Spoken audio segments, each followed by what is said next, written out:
everyone and welcome to episode 4 of Project Garage. Now one of the key things that I wanted to do in this garage build was to make sure I got a workbench space in. As you can see, it's here behind me. The vise isn't screwed to it yet, that'll come in time. So all I'm going to do is just tell you a little bit about how I got to this point, and then hopefully if you're trying to build a workbench into your own garage, something like that, it might give you a bit of advice, a bit of thought about a process of how to start. So basically what we've got is a standard 38mm deep kitchen worktop. I got this for a steal from Wickes for 20 quid because it had a mark in it. Actually I didn't need to use the bit with the marking, so actually it looks perfect, it's fine. So 20 quid instead of 70 quid, absolute steal.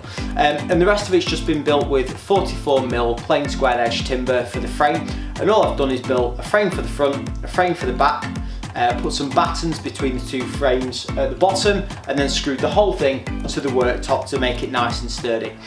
I've also drilled it and screwed it to the wall behind. Now this is insulated plasterboard which is in front of a breeze block wall, so I've just drilled straight through that. I've got some really long concrete screws which are just holding that in place so it's nice and sturdy, because while I want it to be freestanding so I can take it out when I lay the resin floor, what I didn't want it to be is a little bit loose and a little bit wobbly. Obviously with the vise going on it, I want to be able to put material in that and work material, so I want it to be nice and firm for that.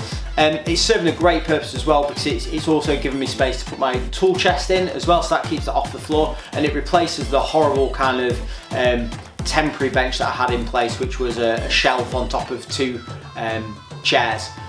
Which wasn't the best, let's face it, but it served the purpose. But now we've got this in, this is brilliant. I can take the whole thing out as one piece when I need to, when I want to relay the garage floor. So basically the frames that I've got front and back, all they are is using the plain square edge timber. I've got a half joint on each corner and they've just got a couple of screws through as well. In time what I might do is take the whole thing apart and glue it. I haven't actually glued any of the joints yet, but to be honest it's pretty solid so I don't really need to.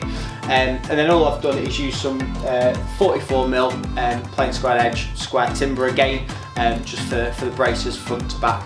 In time I will put some shelves in as well because there's loads of stuff in the garage that you can't see just behind the camera that I want to get out of the way, and while I've got shelves up here and up here, I do want to use this space underneath. I don't just want it to be dead space, so I need to figure out how that's going to be. And the only other thing I need to do is just put a leg in the middle here just so that there's a little bit of support in the middle because it's a little bit bouncy in the middle of the workbench as well at the minute.